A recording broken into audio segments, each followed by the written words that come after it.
I suddenly realized that maybe there was another way to calculate 3 times 9. In that moment, my imagination exploded. I pictured all 9 planets in space, while I piloted a spaceship carrying Planet 3 Earth straight toward Planet 9, Pluto. After a violent collision, Pluto was completely shattered, but Earth survived.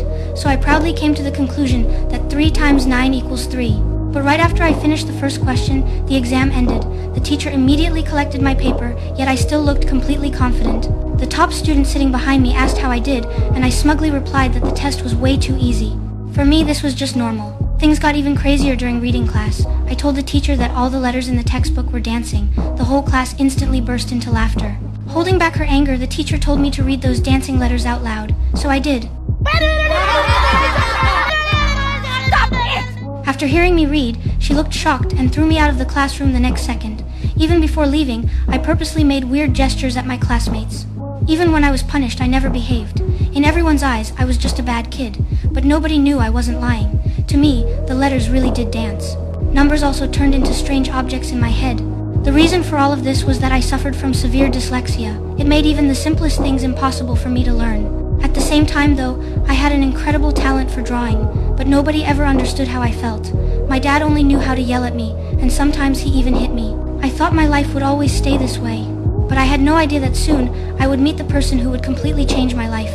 After class finally ended, I walked back into the classroom and immediately heard my classmates mocking me without restraint. My mood instantly dropped. At that moment, the idea of skipping school suddenly popped into my head. I grabbed my backpack and walked away. After crossing a dangerous road, I saw construction workers climbing walls dozens of meters high with their bare hands just to make a living. I saw a boy cooling off with a popsicle and a man lifting a water bottle and drinking huge gulps of water. I copied him and drank the same way. Later, I sat quietly by the ocean alone, staring at the endless sea, lost in my thoughts. Then I saw pigeons flying freely across the sky, so I jumped onto a bus. I stretched out my arms and enjoyed the feeling of freedom in the air. For that brief moment, it felt like all my worries disappeared. When I got home, I tossed my test paper with the 0 score to the dog. It quickly tore the paper into pieces while I clapped happily beside it, trying to cover up the truth.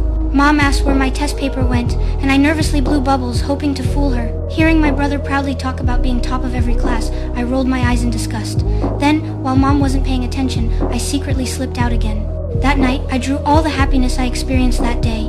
Exaggerated close-ups, bold colors, even my brother couldn't help praising my talent after seeing it. Before bed, I begged him to help me forge a leave note so I could cover up my skipping school. After a lot of pleading, he finally agreed. The next day, the teacher didn't notice anything unusual. I thought I had pulled it off perfectly, but a few days later, Dad found the leave note before I could destroy it. Furious, he demanded to know where I had gone and what I had done. Terrified, I carefully told him everything that happened. Soon after, my parents took me to school to confirm the situation, but the teacher only kept complaining about me. She said I never listened in class. Reading and writing were torture for me. Every subject got a 0. I could even calculate 3 times 9 as 3. Every day, besides going to the bathroom, I constantly asked for water and disrupted the entire class. After hearing all that, my parents lowered their heads in embarrassment, but the principal's next words hurt even more. He revealed that I had already repeated a grade once, yet nothing had changed. I kept repeating the same problems every single day. He even questioned whether my IQ was normal and suggested sending me to a school for mentally disabled children. My parents' expressions became incredibly complicated. On the way home, Dad thought the school was just trying to avoid responsibility, while Mom blamed herself deeply. She had already given up her career to focus entirely on me, yet things still turned out this way. That night, Dad contacted a strict boarding school and decided to send me there the very next day. I angrily slammed my fists against the table. Mom didn't want me to leave either. She said I had never been so far away from home before and wanted to wait another year. But Dad insisted that I needed to grow up and that the new school was extremely strict. According to him, if students refused to obey, they would be beaten until they did. Hearing that, I cried and begged him not to send me away, but he had already made up his mind. When I arrived at the new school the next day, the principal immediately tried to intimidate me. He claimed that even the wildest horses could be tamed there. My constantly shifting eyes and nervous expression showed nothing but fear. Watching my family get into the car to leave, I stood there awkwardly and helplessly. Then the harsh sound of the engine started, and I finally realized they were really leaving me behind. I couldn't stop my tears anymore.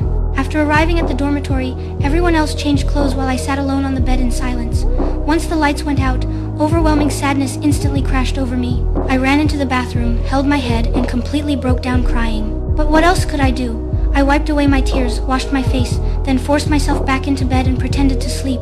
Back at home, Mom was just as heartbroken. Looking through the flipbook drawings I had made, she cried uncontrollably. In the drawings, I was slowly drifting farther and farther away from my family. But for the sake of my future, she felt she had no choice.